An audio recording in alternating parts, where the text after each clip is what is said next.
Hi everybody, welcome back. This is the third part of the tutorial in which eventually we're going to learn how to go from stepped animation to final smooth animation. In this part we're going to talk about some of the common pitfalls of working in stepped animation and how to avoid them. And this is in fact the last of the three preparation parts, and starting from the next part we're going to go into the actual smoothing process. The first thing that we're going to talk about is the rotation problem that comes from the fact that there is more than one set of rotation parameters that would get us any pose. Let me show you what I mean. I'm going to select the head here, and I can see that the rotation X value is -2. And what I'm going to do, I'm just going to add 360 degrees to it, and obviously I get exactly the same drawing. It looks completely the same. If I play the animation, it looks like this. But if I convert it to linear, look what I'm getting. The 360 degrees problem is actually just the beginning of the story, because in fact there are whole sets of parameters that I can change here and still get the same drawing. Let me show you an example. I'm going to change rotation X by reducing it by 180. I'm going to reduce rotation Y by 120, and I'm going to increase rotation Z by 180 again, and look what I get. It's the same drawing. And when I flip it, it looks great. When I play it, it looks great. When I convert it to linear, look what I'm getting. So as we've seen when we work in step mode, because we don't see the way the computer is going to calculate the transition between one pose and the other, we could get into trouble when we try and smooth things out. One very simple and very effective way of dealing with the rotation problem is just to every once in a while select the entire character and convert the entire animation to linear and see whether you run into any problems. The more often we do this conversion check, the better chance we have of catching the problems when they're still small, because once we have a lot of keys in our animation and they're dependent on each other, if we have these rotation problems, it can become really challenging to fix. Now there's also a little tip about how we might be able to avoid some of these problems in the first place, and that is to use gimbal rotation mode rather than local rotation mode. Without going too far into mathematical explanations, let me just say that when we work in local rotation mode, you might notice that when we rotate on just one axis, all three parameters, rotate X, Y, and Z, change. And that is because there's a difference in local rotation mode between the way the axis gizmo is represented to us and the way Maya or any other 3D software actually calculates the rotation values.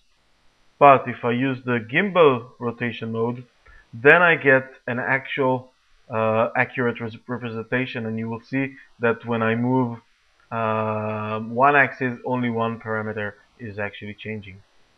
So even though gimbal mode is not as intuitive and convenient to work with as the local rotation mode, it does help us avoid most of the problems that we've discussed. So let's move on to another common pitfall of working in stepped animation. Let me just clean this up a little bit. Go back to our original animation. So let me just play the animation one time for you. And then I want to add this pose over here. Very silly pose. Let's see what it looks like. Alright, so it's a silly pose, but it's going to help me make a point. You may remember how we did this part in the previous tutorial. We brought up Twin Machine. We selected the entire character. We wrote 80% here. And then we pressed the button.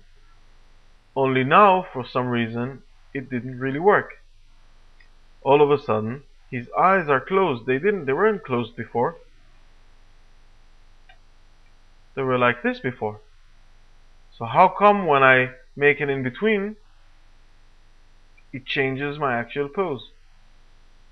So here's the solution. My mistake was, let me just delete this in between here, that when I made this pose, I only keyed the head, I only moved the head, and therefore the body here, and I hope you can see this, doesn't have any keys. The head doesn't have any keys, the eyelids don't have any keys, it's just the head.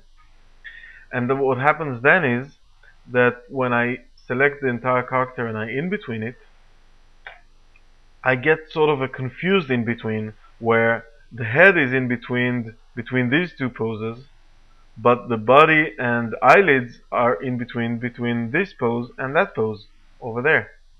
And that's what got me into trouble. So the trick is, when you work in steps, always make sure that you've keyed your entire character in every pose. And actually, part of my usual working habits, just as I save every few minutes, just as I every once in a while convert to linear to see if there are rotation problems, I also every once in a while just select the entire character and go through all the keys and select and key everything. And having done that, I can now be sure that when I use the twin machine, I get the in-between that I expected, which is an in-between of the entire drawing. And also I know that when I get into smoothing, I won't get into strange problems that come from different parts of the character being keyed in different ways. The third and final step mode pitfall that I'd like to explain is less technical and is more of a workflow mistake. Let me just clean this up a little bit here. Let's go back to the animation we had before. And let's play it a couple of times. And let's say I want to add some texture to this thing. For example, let's say I want to have a little head shake on the anticipation. So let's do this really quickly. Bit of a head shake here. Keep it simple. Yeah. And let's say we also want his head to fall back on his head. Obviously that's going to be in the animation. So let's do this really quickly.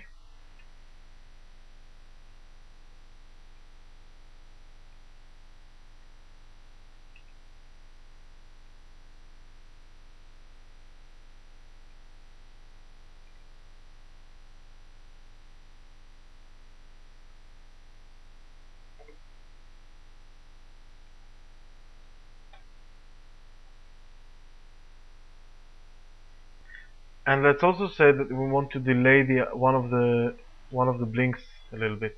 So now we have this animation, and it's nice and textured. But here's the thing: I have a lot of keys all over the place here, and now I have two options, and none of them is a very good option.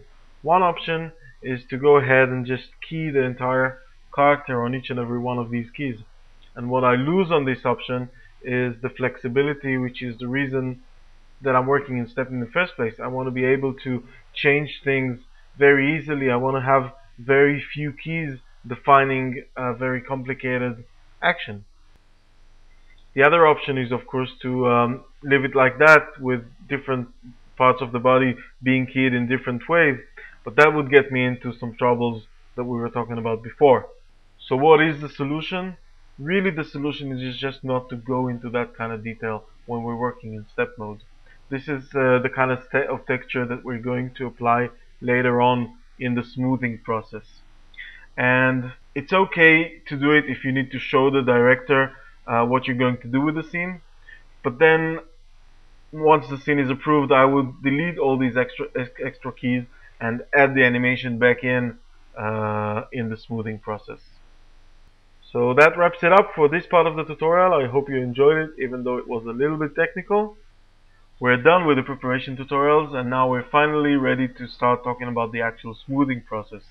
And next time we're going to discuss one of the most confusing aspects of smoothing a stepped animation, and that is the inherent timing cheat that we do even without noticing it when we animate in step mode.